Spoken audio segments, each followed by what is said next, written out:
Abraham దగ్గర ఉండి మనం విందాం. మమ్రే దగ్గర ఉన్న సిన్నూరవరం ఆ వృక్షం దగ్గర కూర్చొని ఉన్నాడు అనమాట. కూర్చొని ఊరక తలెత్తి పైకి చూడగా ముగ్గురు మనుషులు నడుచుకుంటూ వచ్చారు. అబ్రహాంకి వాళ్ళు ఎవరో తెలియదు. ఓకే, దర్శనంలో యెహోవాకు ప్రత్యక్షమయ్యి ఆకాశ నక్షత్రాలను చూడు, భూమి మీద నీ స్క్రీన్ చూడు, నీ సంతానం ఎలాగో నీకు చూపించరా, నీ ఎదుటికే వచ్చినాడు ఎవడో తెలియదు. ఇప్పుడు నీకున్న ఓన్లీ వే ఈజ్ స్వరం వింటా ఉంటాం. ఆయన దేవుడు నీకు తెలుసో తెలియదు. ఇప్పుడు వింటున్నప్పుడు నీ భార్య అయిన శారా ఎక్కడ, మీదటికి సంవత్సరం నీకు కుమారుడు కలుగుతాడు.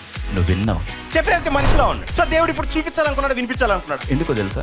అబ్రహాము విశ్వాసులకు తండ్రి చేయాలంటే వినాలి. విశ్వాసానికి తండ్రి. నువ్వు తండ్రి కాదు, మాకు తండ్రి దగ్గర పలకటం ఉండాలి, వినటం ఉండాలి, అవే మా పిల్లలకి వారసత్వం. సో దేవుడు ఏం చేశాడు? అబ్రహాము వినటం అనే దాన్ని డెవలప్ చేశాడు. అబ్రహాంకి ఇప్పుడు నీ కుమారుడు కలుగుతాడు అని చెప్పదు.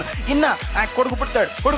There is no other way to look at. చూడటానికి చూడలేవు.